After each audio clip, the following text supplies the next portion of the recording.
Can you give us a brief history of the church? Our church was established here in 1839 to serve the parishes of Bath Village and Worthing View and St. Lawrence Gap itself, which was residential at that time, and all the surrounding areas. It started with a day school, which we believe the original site was what was on where the St. Lawrence Primary School is now, on the main road. But then in 1839, a small wooden chapel was erected here on this spot. And then, of course, we had it change, and the wing was added afterwards. The piece of land on the west was purchased and gifted to the parish in 1902. And then a parsonage, as it was called then, or rectory or vicarage as we know it now, was built across just opposite on the church. So we were here from 1839. When did you join? When did I come to St. Lawrence? Oh, I came to St. Lawrence in 1st of September 2006. So you are 2 days away from my 16th anniversary. What differentiates Anglicans from any other denomination? Oh dear. We are what are known as Anglo-Catholics, better known as Anglican. So we are really a branch of the Catholic Church, and hence the Universal Church. And the other Catholic Church that we all know is the Roman Catholic. So we have the Roman Catholic, who have initiated from Italy and Rome in Italy, and then we have the Anglo-Catholic. So our two churches are Catholic, that means universal. So we are found throughout the world. That's one of the main differences, and the other one is that both the Roman Catholics and the Anglo-Catholics or the Anglicans trace our succession back to the apostles. So we have where the apostles ordained bishops, and bishops laid hands on bishops, and bishops laid hands on bishops. So each bishop in the Anglican Church can trace his succession right back to the apostles. And of course, then we are also sacramental, because we do still continue with our 7 sacraments. How would you describe an Anglican worship? Anglican worship is considered, in a nutshell, a very deep devotional form of worship. Persons like to think that because we use our prayer book, but our prayer book is such a beautiful book. It's a guide to our spirituality. The prayerful nature of Anglican worship is what is for me so good, so heavenly, because you can be lost, taken up in the Anglican worship, in our prayers, in our music, of course, our organ, our singing of the Psalms or Psalter. So you can be such a deep devotion in Anglican worship. What was it like at this church before the pandemic? In what way? When you said in what way? Just in terms of the turnout, the worship, the togetherness of the church. Oh well, yes, like any other community, a church community. And we are blessed because we have a number of family links within the worshiping community. and not only family, but the extended family and family from around the villages. So it's like, everyone is connected to everyone in more than one ways, not just by blood, but in terms of being a brother and a sister in Christ. So our community spirit and our church spirit is can be highly commended. Yes. And the worship, as I said, is a deep devotion and deep spirituality, lovely singing, and the acoustics of the church is awesome, and so we do have a pretty deep devotion and deep worship. Yes. How did the pandemic affect us? Oh dear. What should I say about the pandemic? Well, it affected the world, it affected communities, it affected so much, and of course, it affected the church. I do believe that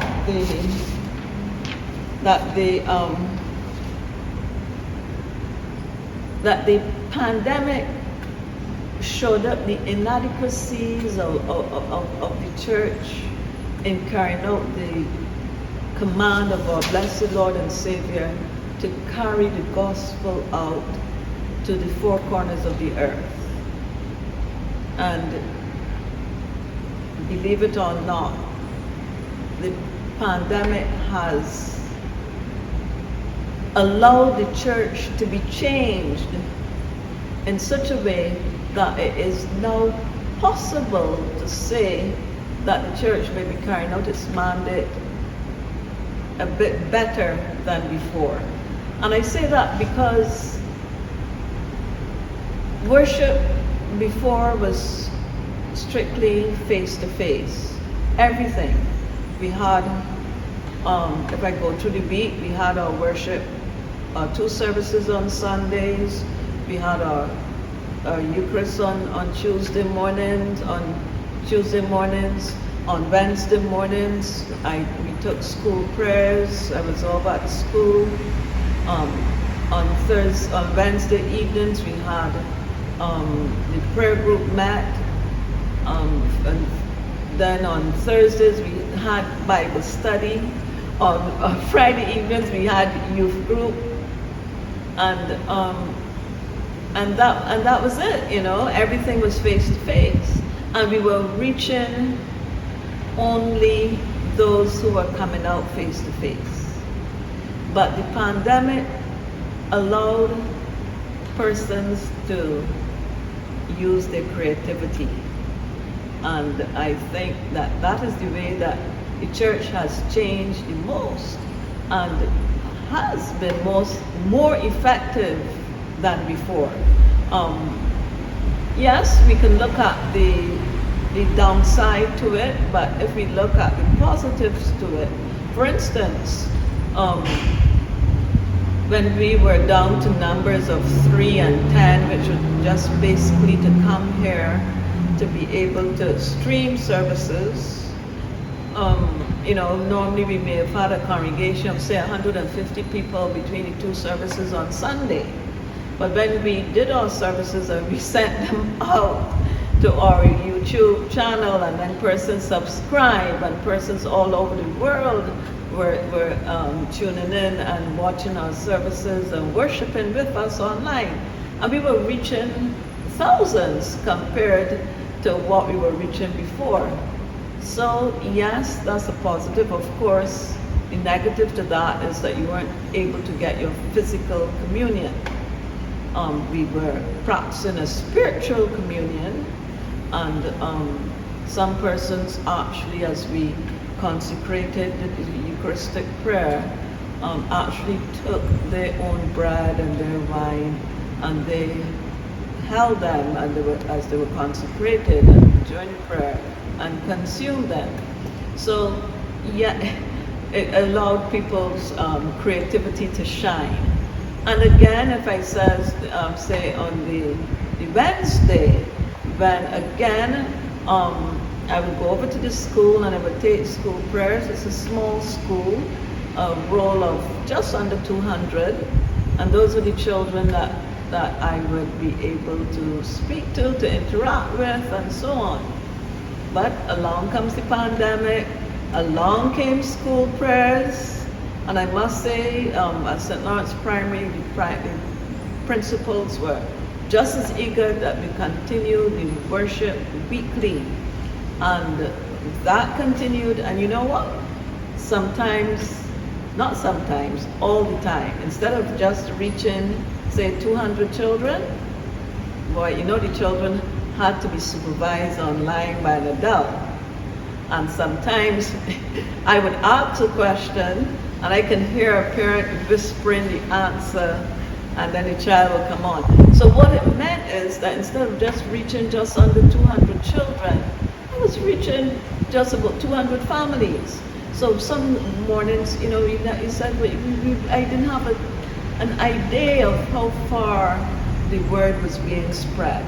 But that's why I said the Zoom and, you know, well, for them it was Google Meet. But it did allow, you know, for the word to be spread. And again, we continued Bible study on Zoom. Youth group met on Zoom. And as I said, you had to be creative, but you needed to get out there. And we had our WhatsApp group chat and our emails. So you have some persons who have the email address, but they're not on WhatsApp. And you know, it's most things that we send out on our WhatsApp group chat, we send out on our email. And that actually brought the members of the church closer, because, you know, there's some persons that send out daily prayers. There's some persons that will send out, that keep us informed in terms of the COVID mandate for the day and the count for the day and so on. We get things like, even as much as about the news, you know, if a system is coming, you know, I know for sure that I will get a good report through our chat. So it doesn't only, you know, facilitate the spreading of the gospel and prayers and so on, but it does share news and so on to the whole community. So that too was fine, and you know, and so yes, I do believe the church will be changed. And if you can combine what we did before with all that we had to learn very quickly and pick up during the pandemic, I think the church for sure would be a better place. Of course, persons not coming out did impact us financially, but there were some people who were just as creative in the way we worship as in creative in getting their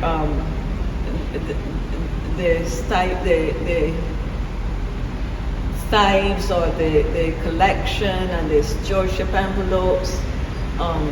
Either we had a little box. You can't give too many details of how we were creative in that. But yes, we were rather creative, and persons continue with their stewardship, their weekly and monthly, and so on. So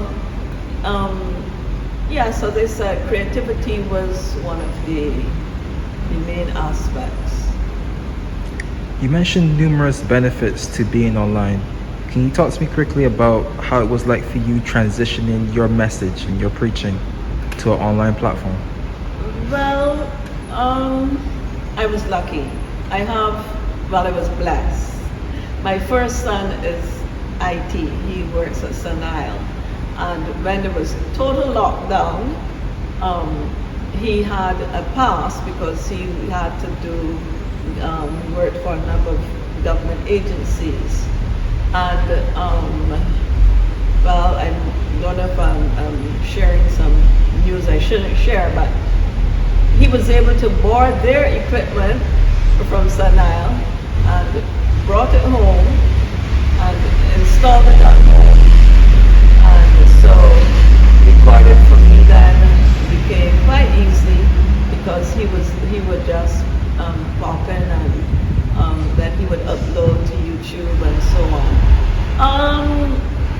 What I did a couple of services at home that would be Holy Week 2020 and Easter 2020, and you didn't have to adapt the message differently. I guess you had to be I wouldn't want to say a bit more inclusive in terms of trying to draw people in, being that you capture their attention. I will create the ambience as you would have it in church. I remember that that Sunday, I brought my plants in from the garden and I created an altar. I had a cross at home and I put on the walls and used a black cream wall, and I created the whole ambience as we would normally have in church, flowers and so on, and you continue. During Holy Week again, the same thing. I did messages, a devotion on mornings, and as we have the colors of the season and we change our colors, because the visual impacts persons greatly, and all that I try to be creative in terms of setting the same sort of continuing these same terms of worship that we normally have. How are you guys worshiping now that people are allowed back outside and can now come into church? Yes, we're continuing our worship as before.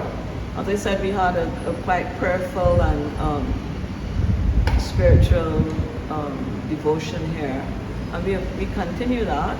And yes, up until Sunday, we were limited to 80 persons with the 3 feet apart in 9 square feet. So we were only registered to have 80 persons on Sundays, and that included myself and the choristers, the organist, the sexton, everyone. So since the pandemic, we had to continue to register because we didn't want to be turning back persons. So persons got into a routine of, say, worshiping every other week, and then on some Sundays we will have 2 services, and then we don't have to register because we hope that we don't go over the 80 at any given time. Are you still broadcasting your services online? No, we have stopped. Well, mainly because of the cost. There is a cost, and a streaming service can, is usually an average of $500, and so mainly because of the cost, and persons are coming back out. But if it were not for the cost, then certainly we would be doing both, because we'll still be able to reach those who, even for that particular Sunday, unable to come out, and many others throughout the world. But it's the cost there is prohibitive. Talk to me about the plans for the church moving forward. In what aspect you want? Just in terms of what you guys have planned in terms of, I don't know, getting more numbers into the church, or touching more people, or... We have I would say, a fairly good outreach here. This is not in terms of worship, but this is what we call our care in the community. And I must add here that, again, we had to be rather creative in our care in the community. We always packed hampers. We had a group of persons that would come along.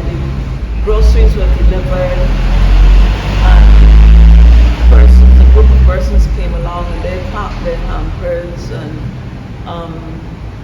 and we delivered them. Some persons came to collect, but we delivered them to some persons at home, particularly the elderly and the housebound and so on. We again had to be a bit creative there. Well, not really creative, but because at one point in lockdown, our persons could not come out to meet, we couldn't come out to park, and we then started a system of giving a voucher to our local supermarket here at Trimart. So we continue with that, with our outreach. We continue, I must say that though we didn't have a physical visitation, we had many groups that had persons on their list that they would be their contact persons. They would call them, telephone them, and pray with them, and check up with them, and if there was a need, they would bring that need, either spiritual need or physical need, back to me. And then I too tried. I had my own roster, and I too would then have a routine of calling persons up. And I think for the future, that will not be given up. I think that we can continue to make an impact on our community with our social media and the telephone media, and using the telephone, and we can continue. So for the future, I would say yes, we will certainly do that, and I do think that is appreciated by all those whom we speak to, and I think the word spreads and the gospel spreads, and we have persons. Someone may bring a friend or so on. Not only this Sunday gone, we have all the youth from some invited in from the community and so on, and we presented them with a back to school pack with some stationery. So I think there's some things that we will continue and try to reach more and more people, particularly in our own community. We have done house-to-house visits in the past, and once the restrictions are lifted, we will continue to do those, where we just walk around the community within our own, just stay within our own borders. And we here at St. Lawrence, we're our border on the west is Rendezvous Hill, which goes up to the top of Rendezvous Hill, and everything bounded on the left belongs to the parish of St. Lawrence, and that runs straight across to Sergeant's Road, and everything on the left again, and into Warner's, everything on the left. So for instance, Sheraton is on the right, so that belongs to St. David's, but then everything on the left, and so Tino Terrace and Warner's Park on the left, and right across till you come to the junction, Kendall Hill, everything, Vauxhall, everything on the left, and then down again, and we come straight down to everything on Kendall Hill. That's bounded on the right is Christchurch Parish Church. Everything on the left is St. Lawrence. So we come down again and come straight down Kendall Hill, and of course then we're bounded on the south by the sea, and the east by Turtle Beach and St. Lawrence Gap to the top there. So we have done